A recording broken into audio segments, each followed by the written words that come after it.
আর শর্মিষ্ঠা, আমরা বলছি বারবার, বহু মানুষের নাম বাদ যাচ্ছে, আপনারা মাঠে নেমে এই বিষয়টি নিয়ে কাজ করছেন, আন্দোলন করছেন, অনেক ক্ষেত্রে দেখা যাচ্ছে। আপনার কি অভিজ্ঞতা, একটু আপনার অভিজ্ঞতা শুনুন, বাস্তবে কি করছে, মানুষ কতটা বিপদে সত্যি সত্যি রয়েছে? আমরা তো 2019 সাল থেকেই যখন আর কি এনআরসি নিয়ে আমরা প্রথম জানলাম যে আসামে এনআরসির পর এনআরসি কি জিনিস, তার আগে আমরা খুব একটা অ্যাওয়ার ছিলাম না। তখন থেকেই আমরা বিষয়টা নিয়ে মানে চর্চা করা, আন্দোলন করা, এবং আজ পর্যন্ত কয়েক হাজার মিটিং মিছিল আমরা করেছি। হয়তো সেগুলো খুব বড় নয় বলে প্রচারে আসেনি সেভাবে, কিন্তু এটা আমরা করেছি। আমরা বরাবরই এই জিনিসটা বলে এসেছিলাম যে আদতে যেটা হতে চলেছে সেটা এনআরসি যেভাবেই আসুক, কারণ এনআরসি আইনে এটা প্রথমে এনপিআর করে একটা মানে কি বলবো পঞ্জি তৈরি করে সেটাকে, তারপর সেটাকে সেটাকে নাগরিক পঞ্জি তৈরি করে তারপর সেটাকে আর কি এনআরসি তে কনভার্ট করা হবে। এবং প্রসেসটা ওটাই যেটা আসামে করা হয়েছিল সেইটাই কিন্তু প্রত্যেকটা জায়গায় রিপিট করা হবে।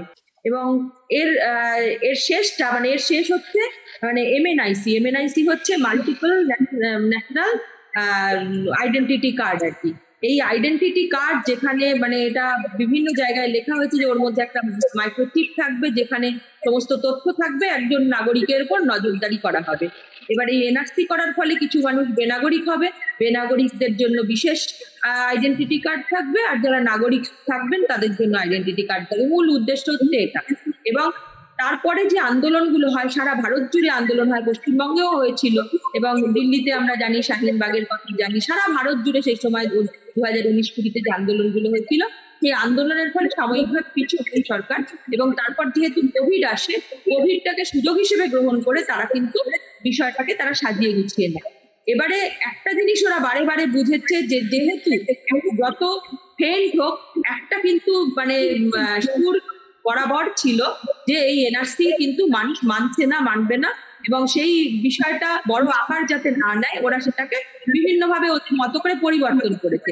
এবং এই এসআইআরটা যেটা ওরা করলো সেটা হচ্ছে যে এই মানে প্রত্যেক ইয়েকে কি বলবো আমাদের নির্বাচন কমিশনের সাথে অ্যাড করে নির্বাচনী যেটা করার কথা ছিল হচ্ছে আরজিআই, রেজিস্টার্ড জেনারেল অফ ইন্ডিয়া, সেটা নির্বাচন কমিশনের হাতে দিয়ে প্রত্যেকটা রাজনৈতিক দল যেহেতু তাদের ভোট সামলাতে হয়, তাদেরকে মানে ব্যাপারটা এমন ভাবে প্লেস করলো যাতে কোনো রাজনৈতিক দলই এটাকে ইয়ে করতে না পারে আর কি, বিরোধিতা করতে না পারে। বিরোধিতা তারা করতেনও না, তার কারণ হচ্ছে 2003-এর যে ইয়ে হয়েছিল মানে নাগরিকত্ব আইনের সংশোধনী, সেখানে সকলের সই আছে, সবাই সই করেই এটাকে ইয়ে করেছেন, কেউ তার বাইরে ছিলেন না।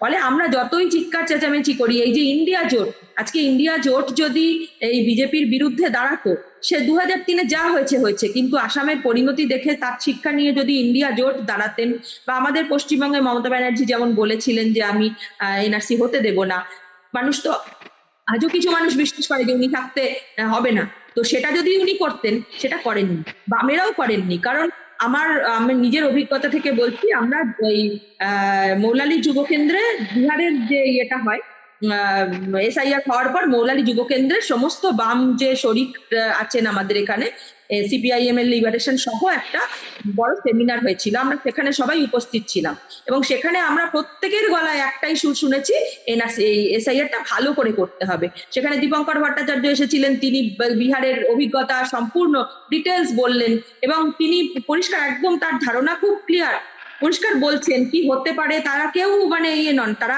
মানে অভিজ্ঞ রাজনীতিক সবাই। আমরা সাধারণ মানুষ বুঝি, তারা তো আমাদের থেকে অনেক কিছু বোঝেন, এটাই আমরা এক্সপেক্ট করি। কিন্তু সিদ্ধান্তে তারা এটাই এলেন যে এসআইআর ভালো করে করতে হবে, আমার যদি দলে বিএলএ কম পড়ে আপনারা দিয়ে হেল্প করবেন, এই ধরনের কথাবার্তা ওখানে উঠলো।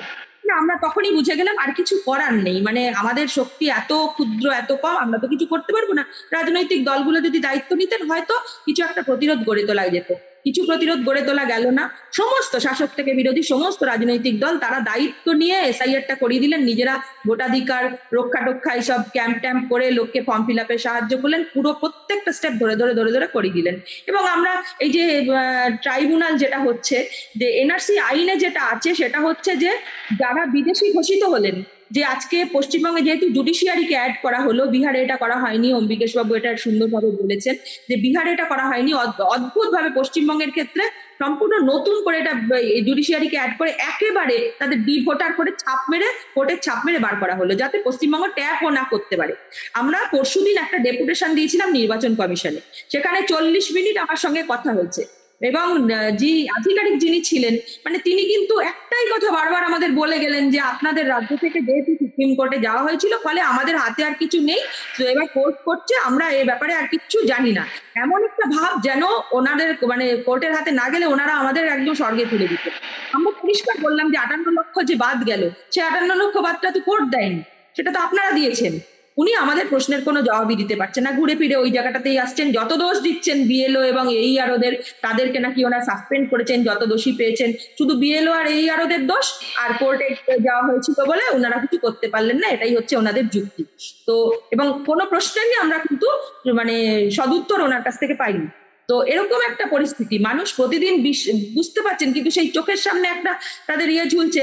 এখনো বহু লোককে এরকম বোঝানো হচ্ছে যে এবারের ভোটে নাম না উঠলো তো কি হলো, সামনের ভোটে ঠিক উঠবে। এখনো যারা অ্যাডজুডিকেশনের পরে ডিলিটেড হয়েছেন তাদেরও একটা অংশ দুর্ভাগ্যজনক ভাবে সেটা বিশ্বাস করছেন। এই যে ভয়ঙ্কর একটা অবস্থা, তার ফলে কিন্তু দেশ জুড়ে আন্দোলন গড়ে ওঠেনি।